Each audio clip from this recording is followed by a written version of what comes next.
नमस्कार दोस्तों, learning with VK पर आपका स्वागत है।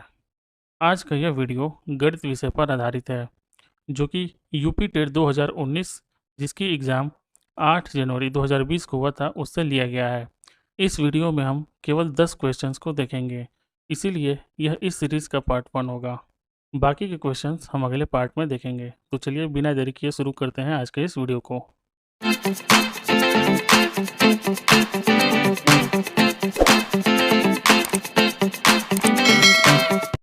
क्वेश्चन है, एक आयत की लंबाई में 60% की वृद्धि करने पर उसकी चौड़ाई में कितने प्रतिशत की कमी करनी होगी जिससे आयत का क्षेत्रफल न बदले। ठीक, तो इस क्वेश्चन में ना ही लंबाई की कोई वैल्यू है और ना ही चौड़ाई की। जो भी डेटा है वो परसेंटेज में दिया हुआ है कि 60% की वृद्धि करनी है।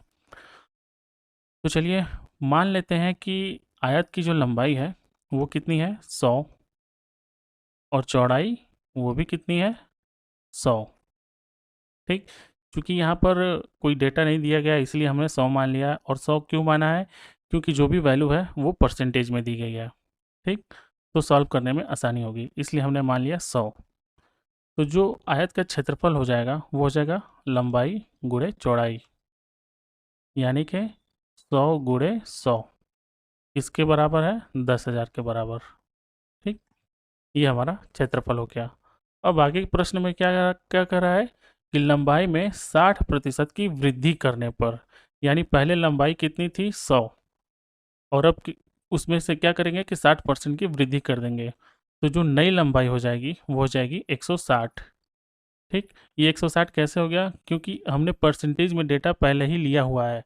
हाँ, ताकि हम 60% बढ़ाएंगे तो वो सीधे उसमें ऐड हो जाएगा, इसीलिए ये जो नई लंबाई हो गई वो हो गई 160।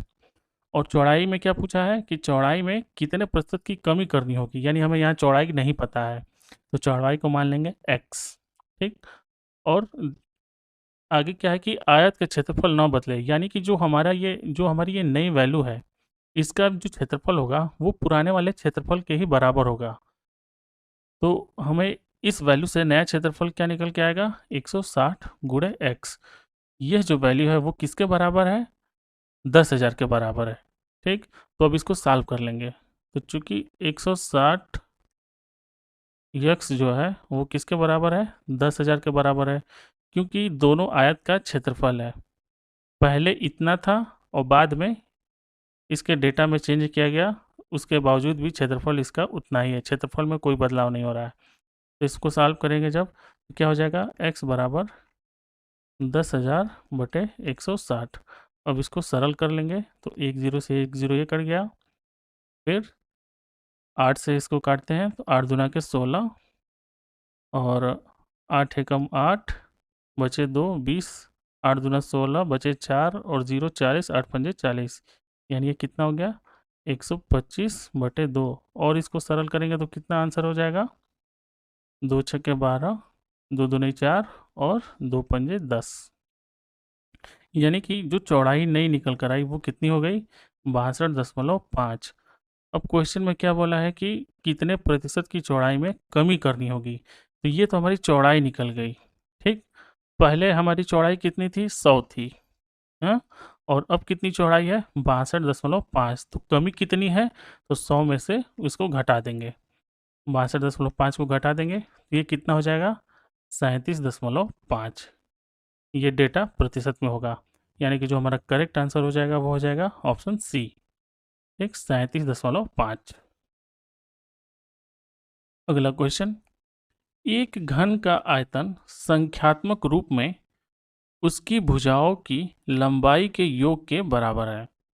घन का संपूर्ण पृष्ठीय क्षेत्रफल वर्ग इकाई में है। यानी कि इस क्वेश्चन में क्या पूछा है, घन का संपूर्ण पृष्ठीय क्षेत्रफल। तो घन का संपूर्ण पृष्ठीय क्षेत्रफल कितना होता है, तो यह होता है 6 गुणे भुजा का स्क्वायर, यह इसका फॉर्मूला होता है।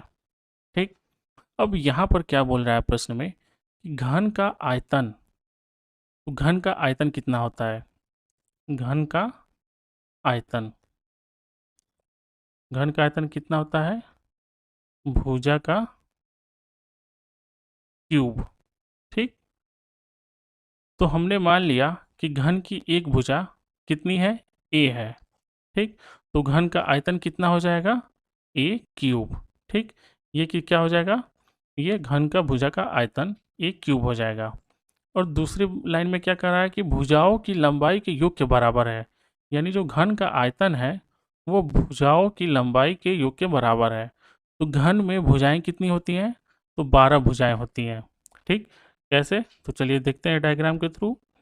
ये हमारा घन है, ठीक, ये हमारा घन है।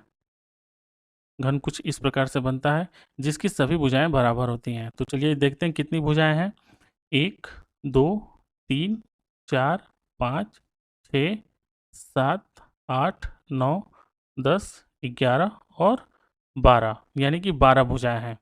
और प्रत्येक भुजा की लंबाई कितनी है, a।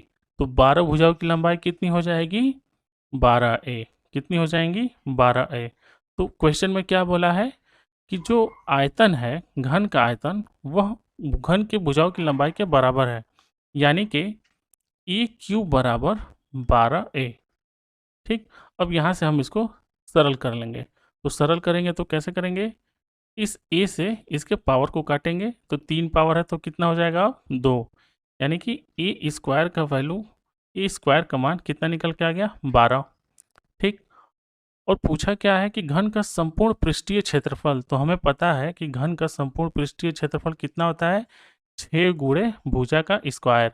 और हमें जो भुजा का स्क्वायर है इसकी वैल्यू निकल कर आई है 12, तो इसको फॉर्मूले में रख देंगे। तो कितना हो जाएगा, 6 गुणे ए स्क्वायर, यानी कि 6 गुणे 12, यानी ये कितना निकल कर आ गया, 72, ठीक। ये क्या है, वर्ग इकाई, वर्ग इकाई। तो जो हमारा करेक्ट आंसर हो जाएगा वो हो जाएगा ऑप्शन बी, 72। अगला क्वेश्चन, 2018 में अमित का वेतन रुपए 1,26,500 है। वर्ष 2016 से उसका वेतन प्रति वर्ष क्रमशः 10% व 15% बढ़कर 2018 के वेतन तक पहुंच गया। वर्ष 2016 में उसका वेतन कितना था, ठीक। तो क्वेश्चन में 2016 में अमित का वेतन कितना था यह पूछा गया है। तो सबसे पहले मान लेते हैं कि 2016 में अमित का वेतन कितना था, x रुपए था। कितना था, x रुपए था, ठीक।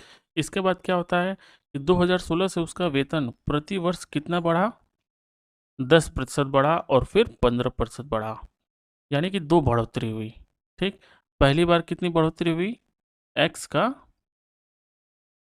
10% बढ़ा, यानी कि ये कितना हो जाएगा, 110%। अब ये 110% में कई लोग कंफ्यूज हो जाएंगे कि 10% बढ़ा है तो मैंने यहाँ पर 110% क्यों लिख दिया, ठीक। जैसे कि मान लीजिए कि 100 है, ठीक। इस 100 की वैल्यू 10% बढ़ाने के बाद कितनी हो जाएगी, तो क्या करेंगे, इस 100 का सबसे पहले 10% निकालेंगे, ठीक। 10% निकालेंगे तो क्या हो जाएगा, 100 गुणे 10/100। अब इसको सरल कर लेंगे तो ये 100 से 100 कट गया, ये कितना आ जाएगा, 10, यानी ये जो 10 है ये क्या है, बढ़ोतरी है।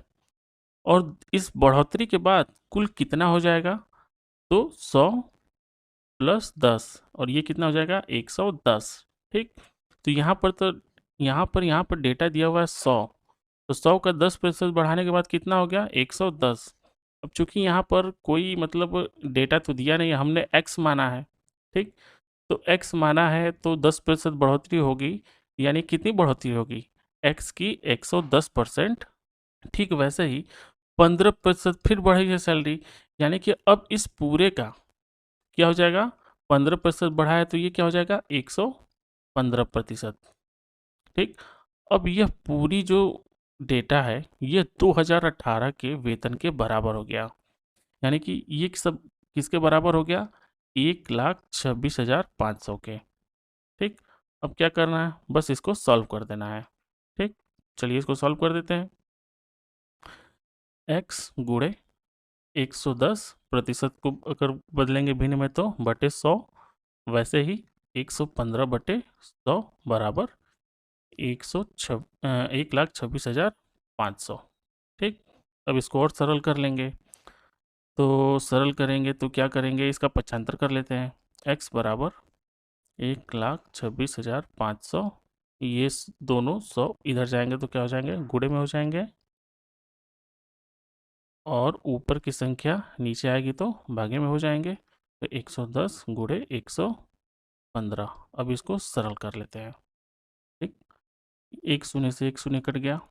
अब इस 11 से इसको काटते हैं। कितनी बार जाएगा, 11 कम 11, एक बचा 16, फिर 11 कम 11, 5 बचा 55, 5। ठीक, ये हो गया सॉल्व। अब ये इससे कट जाएगा, ये हो जाएगा 10। अब सबका गुणा कर लेंगे तो x बराबर कितना आ जाएगा, ये हो गया हमारा फाइनल आंसर, 1,00,000 रुपए। यानी कि अमित की जो 2016 में सैलरी थी वो कितनी थी, 1,00,000 रुपए। तो जो हमारा करेक्ट आंसर हो जाएगा वो हो जाएगा ऑप्शन सी। आई होप कि आपको ये अच्छे से समझ में आ गया होगा। अगला क्वेश्चन, दो संख्याओं का महत्तम समापवर्तक 6 है और लघुत्तम समापवर्तक 432 है। यदि एक संख्या 48 है तो दूसरी संख्या है, यानी दूसरी संख्या क्या होगी। तो चलिए इसको सॉल्व करते हैं। क्या दिया, क्या है, दो संख्याओं का महत्तम समापवर्तक, यानी कि मौसा दिया हुआ है। मौसा कितना है, 6, और लघुत्तम समापवर्तक यानी कि लौसा कितना दिया हुआ है, 432। और एक संख्या दी हुई है, एक संख्या कौन सी है, 48। कितनी है, 48। तो दूसरी पूछा है। ठीक, तो इसको सॉल्व करते हैं। इसके लिए एक फार्मूला होता है। क्या होता है कि मौसा गुणे लौसा, ये किसके बराबर होता है, पहली संख्या गुणे दूसरी संख्या। ठीक, अब इस फॉर्मूले में सारी वैल्यू को रख देते हैं। मौसा कितना है, 6, लौसा कितना है, 432, और एक संख्या दी है तो इसको पहली संख्या मान लेते हैं। ये कितनी हो जाएगी, 48, और दूसरी संख्या पूछा है। ठीक, तो दूसरी संख्या को मान लेते हैं x। ठीक, अब इसको सॉल्व कर लेते हैं। जब इसको सॉल्व करेंगे तो क्या हो जाएगा, x बराबर 6 गुणे 432 बटे 48। ठीक, अब इसको सरल कर लेते हैं। 6 से 48 को काट देते हैं, ये हो जाएगा 8, और इसके बाद 8 से 432 को काट देते हैं, तो ये कितना हो जाएगा, 8 पंजे 40 और 8 चौके 32, यानी कि जो हमारी दूसरी संख्या निकल कर आ रही है वो कितनी हो जा रही है, 54। ठीक, तो जो हमारा करेक्ट आंसर होगा वो क्या हो जाएगा, ऑप्शन सी, 54। अगला क्वेश्चन, किसी महीने का तीसरा शुक्रवार 16वीं तारीख को पड़ता है, तो उसी महीने का चौथा मंगलवार किस तारीख को पड़ेगा। ठीक, चलिए इसको सॉल्व करते हैं। तो इसमें दिया है कि तीसरा शुक्रवार जो है वो 16वीं को पड़ता है, यानी कि जो तीसरा शुक्रवार है, तीसरा शुक्रवार जो है वो किस तारीख को पड़ता है, 16वीं तारीख को। यानी कि दूसरा कब पड़ेगा शुक्रवार, 16 में से 7 को घटा देंगे यानी कि 9 तारीख को। और पहला शुक्रवार कब पड़ेगा, 9 में से 7 को घटा देंगे यानी कि 2 तारीख को। यानी कि 2 तारीख को पहला शुक्रवार पड़ा। ठीक, तो पहली तारीख किस दिन होगी, वो बृहस्पतिवार को होगी। कब होगी, बृहस्पतिवार को। अब बृहस्पतिवार को 1 तारीख थी, तो शुक्रवार को 2, ऐसे ही शनिवार को 3, रविवार को 4, फिर सोमवार को 5, मंगलवार को 6, और बुधवार को 7। यानी कि जो पहला मंगलवार है वो कब था, 6 तारीख को। तो दूसरा मंगलवार कब पड़ेगा, दूसरा मंगलवार कब पड़ेगा, 6-7 यानी कि 13 तारीख को। फिर तीसरा मंगलवार कब पड़ेगा, 13-7 यानी कि 20 तारीख को। और चौथा मंगलवार कब पड़ेगा, 20-7 यानी कि 27 तारीख को। तो जो हमारा करेक्ट आंसर हो जाएगा वो हो जाएगा ऑप्शन बी, चौथा मंगलवार उस महीने के 27 तारीख को पड़ेगा। अगला क्वेश्चन, यदि a प्लस बी अपॉन सी बराबर b प्लस सी अपॉन ए बराबर c plus a upon b बराबर k हो तो k का मान ज्ञात कीजिए। तो चलिए सॉल्व करते हैं इसे। क्या दिया है कि a प्लस बी अपॉन सी किसके बराबर है? यह k के बराबर है। b प्लस सी अपॉन ए यह भी किसके बराबर है? k के बराबर है। c प्लस ए अपॉन बी भी किसके बराबर है? k के बराबर है। चलिए इसको अलग अलग लिख लेते हैं, यानी कि a प्लस बी अपॉन सी किसके बराबर है? k के। अगर हम इसको सॉल्व करते हैं तो क्या हो जाएगा? a प्लस बी बराबर, जब ये c को इधर ले जाएंगे तो क्या होगा? इसमें गुणा हो जाएगा, यानी कि c k। ठीक ऐसे ही b प्लस सी अपॉन ए बराबर क्या है? k के। इसको भी वैसे ही कर लेंगे, तो b प्लस सी और ये क्या हो जाएगा? a k। फिर c प्लस ए अपॉन b बराबर k। इसको जब सॉल्व करेंगे तो क्या होगा? c प्लस ए बराबर बराबर b के। अब क्या करेंगे? ये तीन इक्वेशन हम लोग को मिल गए, एक दो तीन। ठीक, तीन इक्वेशन मिले। अब तीनों को क्या करेंगे? हम जोड़ देंगे। तो जब जोड़ देंगे तो यहाँ पर देखिए, एक ए यहाँ है, एक ए यहाँ है, यानी कि 2a। ठीक वैसे ही दो बी है, 2b। दो सी है तो 2c। अब क्या है, इन तीनों में क्या है? k कॉमन है, तो हमने k को कॉमन ले लिया। फिर इसको क्या लिख सकते हैं? a प्लस बी प्लस सी। ठीक, अब यहाँ क्या है? सब में दो कॉमन है, तो दो कॉमन ले लेते हैं। 2a plus B plus C, ये किसके बराबर है? k a plus B plus C के। अब देखिए इन दोनों में क्या कॉमन है? दोनों पक्षों में a plus B plus C. ये a plus B plus C कट गया किससे? इधर वाले से, यानी कि दो बराबर k, यानी k की वैल्यू क्या निकल कर आई? 2। तो जो हमारा करेक्ट आंसर होगा वो हो जाएगा ऑप्शन ए, k का मान 2 होगा। अगला क्वेश्चन, निम्नलिखित में से कोई तीन मापों को लेकर कुल कितने त्रिभुज बनाए जा सकते हैं? भुजा की माप 1.2 सेंटीमीटर, 4.2 सेंटीमीटर, 5.9 सेंटीमीटर और 8.1 सेंटीमीटर है।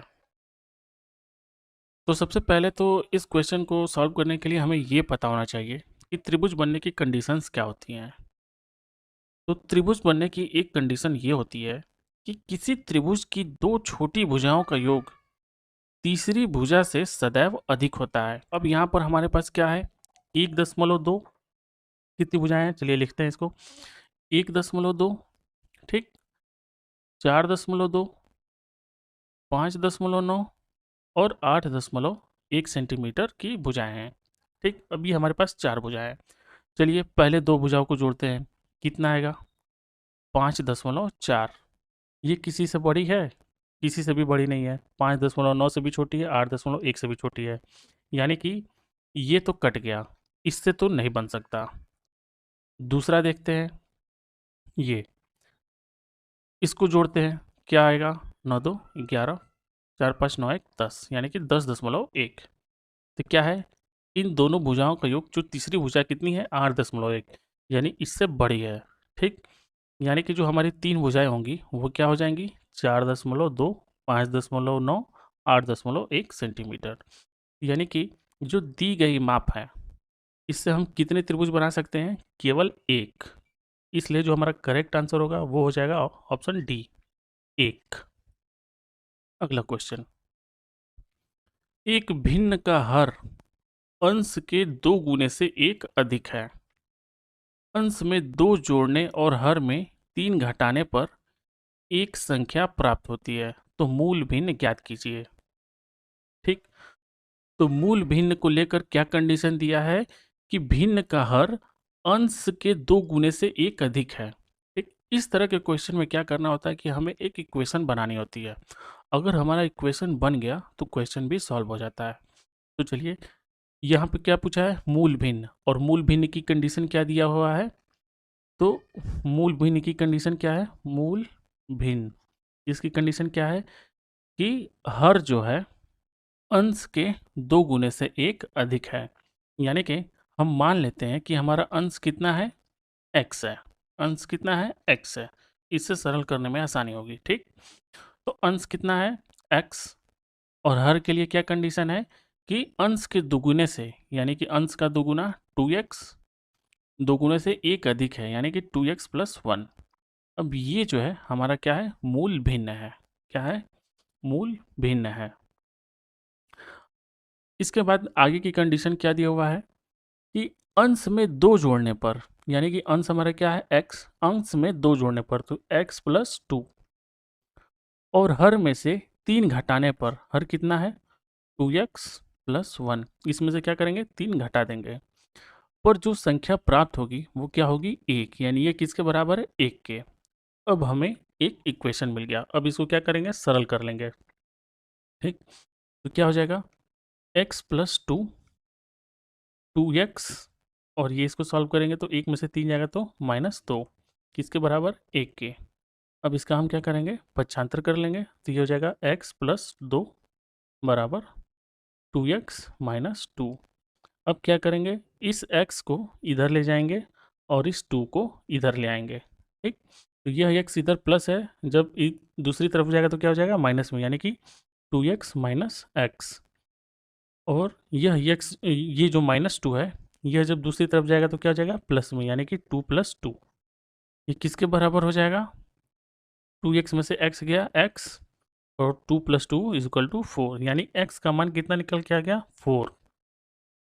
अब इस x का मान हम अपने मूल भिन्न में रख देंगे तो हमारा पता चल जाएगा कि मूल भिन्न क्या था। मूल भिन्न क्या थे, x बटे 2x प्लस 1। तो x का मान रखेंगे तो क्या हो जाएगा, यहाँ 4 अपान 2 गुणे 4 धन 1, यानी कि ये कितना हो जाएगा, 4 8 धन 1, यानी कि 4/9। हमारा जो मूल भिन्न होगा वो हो जाएगा 4/9, यानी कि जो करेक्ट आंसर होगा वो हो जाएगा ऑप्शन डी, 4/9। यही हमारा मूल भिन्न होगा। अगला क्वेश्चन है, सरल कीजिए, ठीक। तो हमें इसे सरल करना है। चलिए इसको लिख लेते हैं वैसे ही, फिर इसको सॉल्व करते हैं।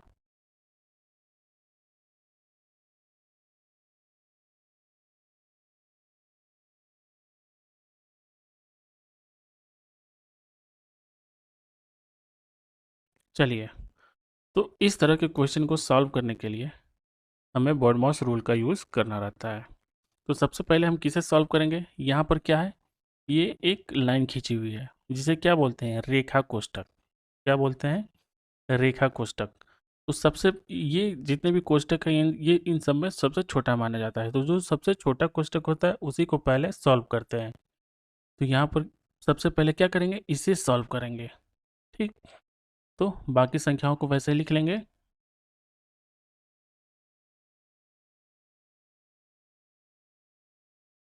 और जब इसको सॉल्व करेंगे तो 13 में से 7 को घटाएंगे तो क्या आएगा, 6, ठीक। ब्रैकेट बंद, फिर ये। इसके बाद इसका अगला स्टेप क्या होगा, ये जो छोटा ब्रैकेट है इसको सॉल्व कर लेंगे, ठीक। तो -9 माइनस, और इस ब्रैकेट को भी हटा देंगे तो ये क्या हो जाएगा, -8, और जब 24 में 6 से भाग देंगे तो क्या आएगा, 4, यानी कि ये प्लस का 4, और ब्रैकेट बंद। इसके बाद फिर अगला स्टेप माइनस, अब इस 4 में से इस -8 को घटाएंगे तो कितना आएगा, -4, ठीक। अब क्या होगा, अब सारे कोष्ठक को तोड़ देंगे तो ये हो जाएगा -9, और इस माइनस का अंदर जाएगा तो ये गुणा हो जाएगा, तो माइनस और माइनस का गुणा होगा तो क्या हो जाएगा, +4। अब 4 में से 9 को घटाएंगे तो कितना आएगा, -5। तो जो हमारा करेक्ट आंसर निकल के आ रहा है वो हो जाएगा ऑप्शन ए, -5।